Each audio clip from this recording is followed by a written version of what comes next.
dañu waxtaan ak moom ci actualité bi nga xamante ni moom la ñu nekk ndax gis ngeen depuis semaine passée ci la ñuy àddu dernier développement yi nag dinañ ci dikk bu baax a baax ak moom alors ñu leen nuyu doyen amati mbégte bu baax nga teew suñu plateau. leen di fay tamit am mbégte dellu si waat ma nit. jërëjëf gis nañu nag actualité politique bi li ko gën a marqué bokk na ci ñaari sorties yoo xamante ne am na bi ko jiitu mooy bu premier ministre def Ousmane Sonko naam topp na ci bi nga xamante ni moo di bu président de la République amee waaye ci jàngat bu njëkk en tant que communicant également gis-gis ban nga am ci sortie bi nga xamante ni Ousmane Sonko def na ko jeudi passé ba mu jur tollé bi actuellement. waaw xam nga. Souvent nit ñi liñ koy critiquer mooy d'abord sur sa position institutionnelle il est premier ministre ba pare aussi sur la forme. Bon et soo xoolee même si discours bi il a essayé de des fois de concilier les deux parce que en tant que premier ministre am na loo xam ne mën na ko wax sans problème. Mais am na loo xam ne su ko waxee en tant que citoyen tout court c'est plus gauche moo tax suy wax. Souvent day wax ci benn double registre des fois bu nekk premier ministre il insiste c'est le premier ministre qui parle loolu mooy champ boo xam ne c'est de la compétence du premier ministre mais li ko taxoon jóg aussi mooy benn registre bi nga xam ne c'est le registre de chef de parti. Donc foofu il fallait pas mettre de gants et puis lui aussi sa personnalité on communique comme on est et puis aussi moom communication c'est pas une communication qui est dans les codes dans les schémas classiques. moom il a sa communication à lui. oui te moo ko indi tey fi mu yegg si nii. donc am na façon bu muy communiquer des fois frontal. brutal agressif mais ça c'est lui. Et ça qui a fait ba tey son succès donc les gens n'ont pas compris que en tant que premier ministre muy attaqué surtout bi muy interpellé Diomaye. président waaw ça fait un peu. ça fait un peu tilt. Mais c'est tout à fait normal dans le fi mu inscrire parce que aussi comme j'ai dit Sonko communication neexul di sekke. waaw parce que du wax lépp. dafay junju bàyyi day junju. alors bu junjee il faut nga jéem a xool le non dit wala aussi mu def li ñuy wax communication graduelle il y a une semaine am na benn tel bu mu invité woon. bu njëkkee wax man leen Sonko dafa junj mais waxagul. mooy bi muy wax ci justice bi. waaw ma leen fan yi di nga gis nag lan la bëggoon dëggantaan ñun moo ma leen parce que moom c'est graduel. dafa am nu mu koy tëralee. Effectivement il est revenu et maintenant comme dañuy wax il n'est pas allé avec le dos de la cuillère. Donc loolu mu xaw a jaaxal nit ñi mais ça peut s'expliquer parce que Ousmane Sonko ak Diomaye c'est-à-dire que c'est pas un président. Et un premier ministre classique conventionnel déjà mbir soo koy analyser. il faut nga xool lan moo ko lal ñoom seen ànd dafa am lu ko lal. li leen ci nguur dafa am lu ko lal. dañu xeex. Et ce qui est extraordinaire mooy gis nañ ne seen couple bi Diomaye en 2 mois il est passé de la prison. ñëw au palais oui. tu vois donc et puis c'est un couple qui a une histoire de lutte c'est-à-dire ñoom li ñu am kenn may leen ko dañ ko xotaraayu dañ ko xëcc.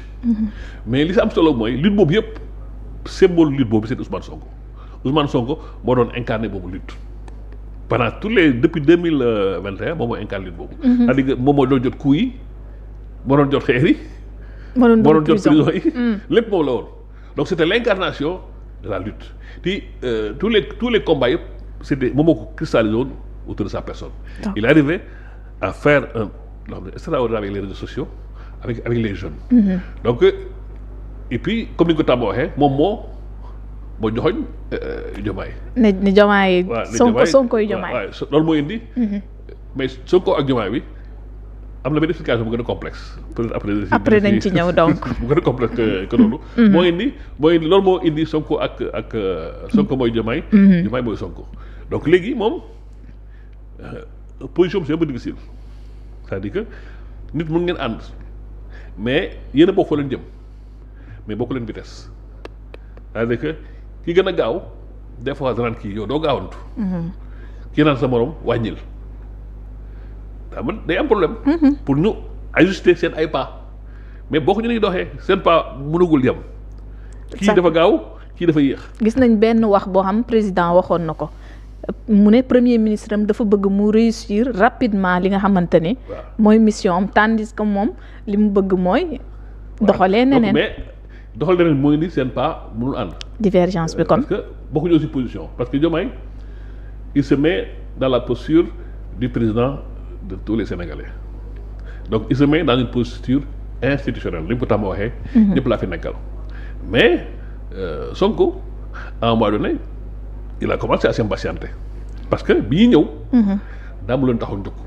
d'accord effectivement nit ñi aussi bu ñu leen di fal c'est une base bien précise la leen di fal parce que aussi du leen demal rek. parce que da nga am looy programme looy proposé nit ñi si am na benn auteur droit constitutionnel bu tudd Georges Birudo moom loolay wax idée de droit maanaam boo bëggee falu. wala ngi jiite dafa am benn projet benn idée booy proposé sa askan.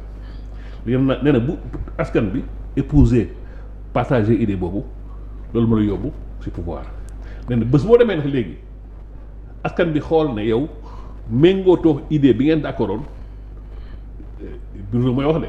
même si boobaa askan bi am na sax droit soulever wu. parce que dafa mel ni comme da nga trahir mandat bi leen taxoon.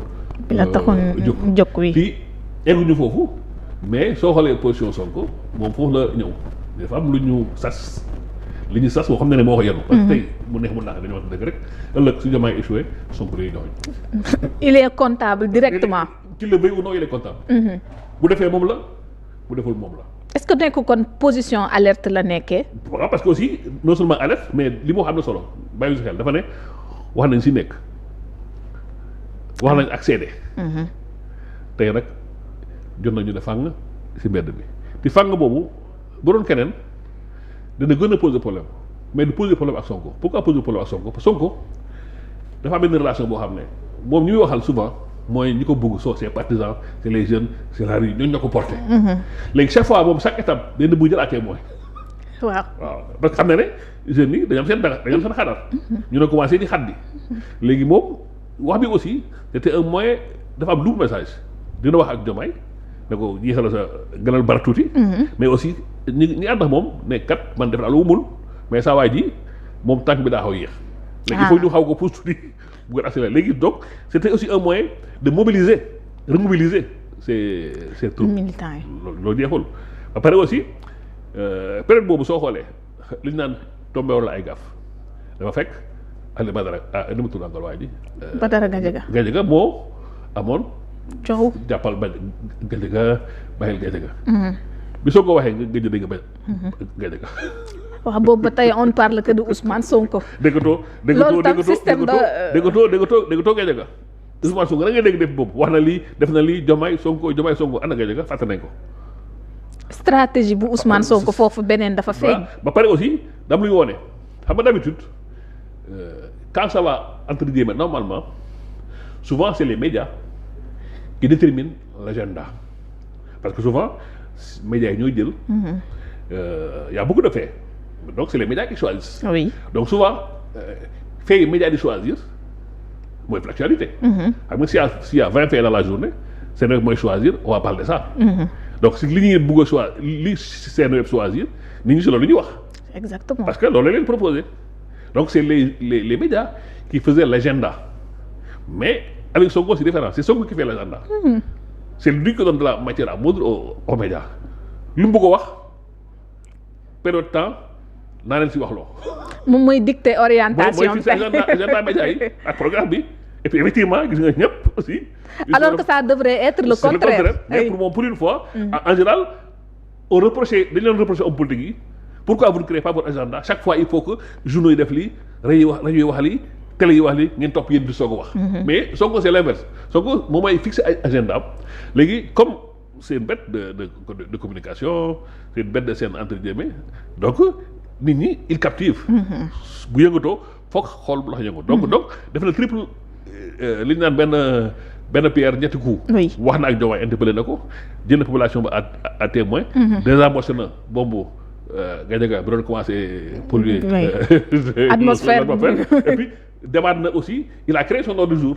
depuis lors tu as vu on parle que de cet ordre du jour qu'il a établi donc suy wax day wax ay paliers. donc du wax lépp su waxee xoolal la waxagul. ak lu muy junj ak lu muy waaj a wax. puisque sax joxe na prochainement. beneen sortie bu gën a mag day junj. mais soo xoolee waxu teyam. di si mun génne lu bari li mën na wax suba. d'accord da mun wax lii la mais di nga xam ne am na lu muy wax waxu lépp donc di nga am loolu si esquissé ne kii am na lu mu junjaat. te loolu chaque fois su waxee day ñëwaat donc il travaille par palier donc moo arrivé capter nit ñi. est-ce que tamit indiwul correction ci sorteem bu njëkk parce que dafa génnoon ŋàññ nee na li justice yi doxee ak magistrat yi foofu ba mu jur fi coow ñu ci bëri ne gis-gis bi lan moo tax Ousmane Sonko jox nañ ko lépp après muy jooytuwaat kuy jooy mënta nax kuy jooy. ñu dal ci kawam est-ce que lii tam ñëwul corriger foofu. loolu corriger wul. ah bon non xam nga dafa am juum. ak juum xam nga des fois di nga def un dérapage contrôlé. waay. di nga glissé fenn ñu foog na ngaa juum fekk juumoo loolu nga bëggoon wax. mais. d'accord da ngay bàyyi nit ñi la possibilité de trouver circonstance tam ñu ne non li la bëggoon wax fekk moom li nga dégg loolu la bëgg a wax. mais nit ñoo ngi commencé non c'est-à-dire il fallait voir nii en fait li mu wax loolu la wax il a alerté et puis aussi. boobu aussi qu'est-ce qu'on entendait Sonko ma tëj. Sonko ma bàyyi Sonko ma boole Sonko ma tere donc Sonko c'était la pluie et le beau temps léegi bu waxee nii magistrat yi man contre mënuloo leen dara dégluñ kenn c'est-à-dire que tey à partir de léegi. kan moo sañ wax te ne Sonko ma jàpp. fi mu ne nii il a même montré que man aw ma pouvoir. c'est le président su bëggul def na ma bàyyi ma doxal donc c'est-à-dire moom. li nga doon ji yëpp du moom. donc par la même occasion il a fait taire aussi ñooñu ñëpp te ñooñu tey bala nga ne Sonko ma jàpp di nga gisawaat. parce que war na ne man aw ma pouvoir yi may ji. je suis au contraire un peu impuissant entre président nangu na ko. ne moom mooy chef de l'État mooy doxal donc léegi gis ngeen ne yéen vous êtes de mauvaise foi donc léegi bala nga naan Sonko ma jàpp nit ñi naan dimbali nit ñi déjà il a disqualifié tous les gens. ñi doon am supposition yooyu ci. donc sorti yi il a réglé beaucoup de problèmes à la fois mais. mooy li ma sànq diggante Sonko ak Diomaye dafa am double problème. léegi foofu laa bëggoon ñëw. léegi nag parce que dama accès woon ci jàngat communication bu Ousmane Sonko bi. c'est communication très bien contrôlée. waaw et puis des fois il fait. est-ce que contrairement ak li ñuy wax que ni c'est un mauvais communicant parfois. loolu kon. c'est-à-dire ma ne la tout le monde ni koy déggee xam nga quand tu fais un dérapage contrôlé ñëpp dañuy jàpp ne tu as dérapé. fekk yow loolu nga bëggoon. c'est sa manière mais ni nga koy defee. nit ñi ñoo la trouver ay circonstances atténuantes alors yow lii nga bëgg wax loolu nga fa nga jaar. non c'est-à-dire yéen a comprendre lul lii la bëggoon wax li mu bëgg wax loolu wax de. li mu bëgg a wax bàyyi na ko foofu. waaw li mu bëgg wax na ko ba pare léegi nag donc c'est pas. mu am ay développement au contraire c'est man pour man et puis sa communication c'est sa personnalité c'est son style. moo ko indi fi mu yegg tey. et tu as vu en deux sorties il a réglé tous les problèmes pratiquement qui étaient autour de lui et il a poussé même Diomaye à parler et quand Diomaye a parlé les gens étaient déçus. justement damay trouver foofu transition su ma jógee ci communication bu Ousmane Sonko ma ñëw ci li mu wax parce que génnee na ay éléments ne dañoo am problème d'autorité Sénégal amul problème d'autorité la am. ñi may saaga mën nañ koo régler wuñ ko. buñ ko mënul nañ ma ko bàyyeel. mbir yi na dox. de l'autre côté président génn justement daa di ne Sonko sama rakk la sama xarit la ñu réaffirmé waat waaw seen kii. non mais mu signifié foofu tam ne moom priorité am leneen la. bon c'est que. mooy loolu sànq rek. c'est que si lay ñëw après mooy loolu moo la sànq. waay Diomaye mooy Sonko bi. waaw c'est-à-dire que ñoom ñaar bokkuñu registre li ñuy communiquer c'est-à-dire que président Diomaye il s'est imposé benn stature chaque fois moom si wax du wax la personne qui a des humeurs moom Sénégalais lay waxal te pour nga wax Sénégalais yi il faut jël benn hauteur. Mon premier jour il a dit que je suis le président de tous les Sénégalais donc il faut nga am un discours conséquent donc ceux qui s'attendaient à ce que day tontu Sonko ils n'ont rien compris il pouvait pas